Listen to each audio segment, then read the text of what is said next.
في سياق مغاير، قامت المديرية العامة للأمن الوطني بحملة تضامنية تفعيلا لبرامج النشاطات التضامنية، وهذا تزامنا وموجة البرد التي تعرفها العديد من المناطق عبر الوطن. نتعرف على التفاصيل في سياق تقرير وليد مهاجري. 9 ليلا، الكل هنا مجند في أمن دائرة خميس الخشنة، الذين اجتمعوا لهدف نبيل قصد تقديم يد المساعدة للأشخاص المعوزين والأشخاص من دون مأوى، لتعزيز التلاحم والترابط بين جهاز الأمن الوطني وشارحتي الأشخاص بدون مأوى وكذلك المعوزين.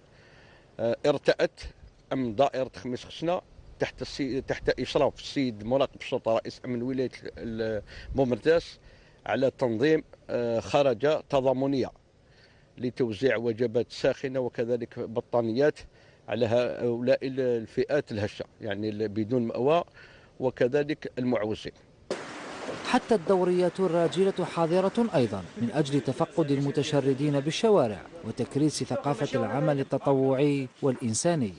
تبقى هذه المبادرة قائمة لأنه كان عندنا برنامج بدينا فيه بالتنسيق مع مديرية النشاط الاجتماعي والرياضات بخصوص توزيع هذه الوجبات الساخنة، وهذا كله يعني كما قال السيد رئيس الدائرة داخل في إطار يعني التكفل بهذه الأشخاص. حالة من اليأس يعيشها هؤلاء، إلا أن مثل هكذا التفاتات بتقديم وجبات ساخنة بالإضافة إلى الأغطية والأفرشة لعلها تخفف من معاناتهم. الله يساعدهم، الله يزيدهم في شانهم إن شاء الله، ويزيدهم في قدرهم إن شاء الله، وإن شاء الله أنا معاكم إن شاء الله. رحمة ربي، وإن شاء الله ربي يحفظهم، وإن شاء الله ربي يسترهم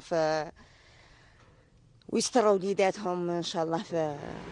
حملة تطوعية والتفاتة إنسانية من قبل مصالح الأمن لفئة تظل تعانق المعاناة في عز برد الشتاء. إذا نهاية المهمة هذيك اللي كلمكم عليها ملكي محطة، مغادرين باتجاه القطاع تاعنا، قطاع ملكي.